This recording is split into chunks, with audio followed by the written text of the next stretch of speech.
Good morning, you guys. This is one of those days where I feel like it's important to do a video, but I can't quite figure out how to do it. I'm all silly and ridiculous, but that's okay. We're gonna put it together and get it to you anyway.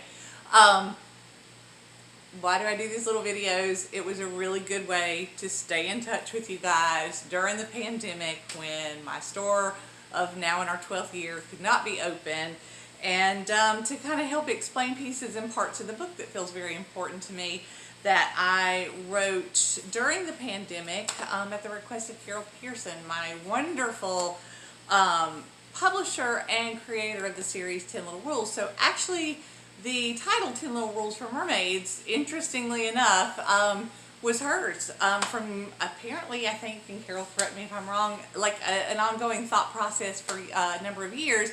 And Carol had stumbled onto my blogs and felt like we were kind of on the same page with some things, and so she approached me about writing the book, and I set pen to paper, as they say, in March of 2020, and we published in July. So it's been an interesting start, and I think it's had pretty good legs for a little book that came out in the middle of a pandemic, and I'm pretty proud of it. But I think sometimes the book, like, people just kind of don't necessarily know what the book's about, and that's certainly understandable. I talk a lot about my way of eating. I tend to kind of migrate towards some of the topics of yoga and the like, without even thinking about the fact that it sounds like I'm selling an exercise book, and I'm not. All I'm wanting to share with you guys are some basic concepts. A lot of what's in the book is about how I had realized I had lost balance in everything across the board. It's about my divorce, it's about my changing of the lifestyle, it's about co-parenting well. It's a little bit, I like to think it's a book that has something for everyone to take away in a very simple format. But balance is what brought me here today, okay? You know me, I always go around the world to get there. Balance is what brought me here today, and I have several folks that pop in to say hello at the store. It's a wonderful thing. And many walk with canes and have back problems or arthritis problems and the like. And every now and again, somebody will have reason to go see a physical therapist. You know, more often than not, they've been through a surgery and they're recovering. And it's always kind of interesting to see who has what takeaway from that experience. So yesterday, one of my good friends kind of came in, cane in hand, and looked much better, and even spoke to being much better, and acknowledged that the physical therapy was part of it. And there are such simple moves that you can do at home that really make such a difference in your physical everything. And I think most of us don't realize what contributes to your overall well-being. So part of what got me started in changing some of that for myself is I started falling, just kind of randomly losing my balance. And as a maker and a picker, and you know, sometimes working in my own studio at 3 o'clock in the morning or whatever, it doesn't behoove you to end up under a piece of furniture because you've lost your balance. So outside of thinking a little smarter about what I do by myself at 3 o'clock in the morning, I did begin to seek out some partnership with, like, let's figure out what's going on with balance. And really it just boiled down to I was out of shape.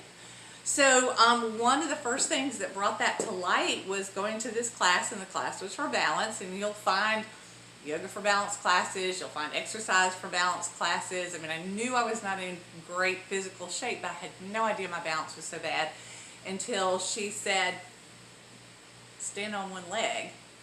And she even had us lean forward, and I couldn't do it. I mean, I was falling around, and so was everybody else in the class. It was really eye-opening. And then the next piece of that was really interesting was realizing what I could do with the other side, but not the first. So progressing from there, very small, has made kind of a crazy world of difference. So the discussion yesterday was that in physical therapy, and I don't think you guys can see my feet, and I hate that, back up a little bit, was that the physical therapist has my friend just standing with 2 feet together. Now, those of y'all who've had the glory of talking to a police officer at whatever hour, and you know, it's basically the test they give you for a DUI. Can you walk a straight line? Well, I challenge each and every one of you to stand up right now and see how straight a line you can walk, feet that close together there are things that you just lose without realizing it. So I'm in my boots today and my jeans, and all of these little things can be done. I'm not going to go into a big yoga demonstration for you guys for a couple of different reasons, but it doesn't have to be complicated, and it doesn't have to be a big deal, and it can be at home. I will stand on one leg just with my foot wrapped around my knee while I pump gas sometimes. And if you are struggling with your balance, you know, you're holding on to the gas pump, so it gives you a little something to hold on to, and when you can, just switch legs. And every now and again, I'll do the same silly thing standing in line at Walmart. Nobody notices, nobody cares, and if they do, they're probably just wondering if they can do the same thing at home. So my point, you guys, is start kind of working with yourself to get some of your balance back. Now, when you can do it, excuse me, when you can do it barefooted, do, because we forget how much our toes factor into the equation. And I had another friend yesterday talking about walking on the beach and how, you know, doing what you do with the sand with your feet contributes to health and balance. And here again, it's not a complicated thing. So back in the day when I was exploring and getting back into exercise, you know, in the 80s, it was the aerobics and Jane Fonda and all that kind of stuff.